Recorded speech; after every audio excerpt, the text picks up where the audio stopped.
টাকা উঠাইতে গেছি আমি আর যাইতে যে এখানে টাকা আমার নিজের আছে 5 লক্ষ টাকা। এই টাকাগুলো সে কখনো পর্যন্ত দেয়নি।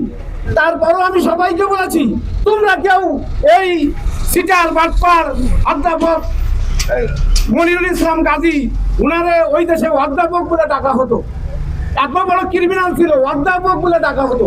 আমি সবাইকে বলেছি, আপনারা কেউ এই ব্যাংকে যায়েন না, আপনারা কেউ এই ব্যাংকে টাকা জমা দিয়েন না। কিন্তু তারা কেউ আমার কথা রাখলেন না, রাখলেন মনিরুল ইসলামের গাজীর কথা। আপনারা সবাই জানেন, আসলে আপনারা 5ই আগস্টের পর শুনেছেন বাংলাদেশ কেন্দ্রীয় ইসলামী ব্যাংক লুট হয়েছে। কারা করেছে এটা আপনারা জানেন। এই যারা লুট করেছে আমরা মনে করি এটা মাস্টার মাইন্ডের প্ল্যান ছিল। সাথে সাথে আমি বলতে চাই, এই ব্যাংক এদের জায়গা ব্যাংক চলে মালিকানা ভিত্তিতে, যে কোনো একজন মালিক চালায়। এই ব্যাংক কিন্তু অন্য কোনো মানুষ চালায় না। এই ব্যাংকের ম্যানেজার নিয়োগ দিয়েছে এই মালিক আপনাকে। আপনি দ্রুত এই অসহায় মানুষের এই সমস্ত টাকা ফেরত দিবেন, নইলে আপনার বিরুদ্ধে যদি জনগণ কেঁপে দেয় আপনি কিন্তু রেহাই পাবেন না।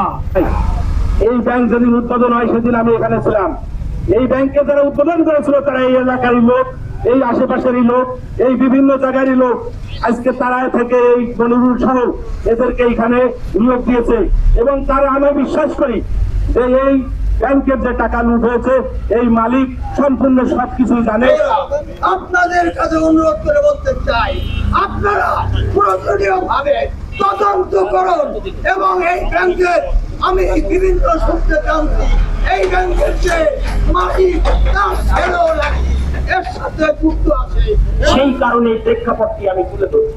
আমার প্রিয় ভাইরা, আমি সাংবাদিক ভাইদের বলতে চাই এবং প্রশাসনের ভাইদেরকে বলতে চাই, টাকাটার এই ব্যাংকের টাকা লুটপাট করে সমস্ত কর্মকর্তা সহ সকলে পলায়ন করেছে। কিন্তু যারা আজকে আমাদের এই মানববন্ধনের 1 ঘন্টা আগে একটি মানববন্ধন কর্মসূচি পালন করেছে, এই নাটকটা আজকে আমরা নতুন করে দেখলাম। বিশেষ করে এই গ্রাহকরা যাতে টাকা ফেরত পেতে পারে, যদিও বক্তব্যতে বলেছেন, আমাদের একটু ক্লিয়ার করুন আপনারা কি ধরনের সহযোগিতা করবেন এবং যারা করেছে তাদের বিষয়ে একটু বলবেন। দেখেন, এই ব্যাংকের যারা এজেন্ট ছিলেন, এখানে এজেন্ট ব্যাংকিং যারা করেছেন তারা মূলত একটা বিশেষ রাজনৈতিক দল জামাত ইসলামের লোক।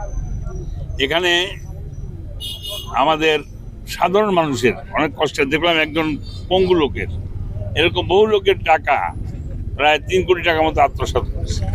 এই সাধারণ মানুষ, গরিব মানুষ যারা অর্থ রেখেছেন, এই অর্থগুলি তাদের অনেক কষ্টের। এই টাকাটা যাতে তারা ফেরত পান, এই ফেরত পাওয়ার জন্য যা যা করা প্রয়োজন আমরা বিএনপির পক্ষ থেকে সব কিছু করব।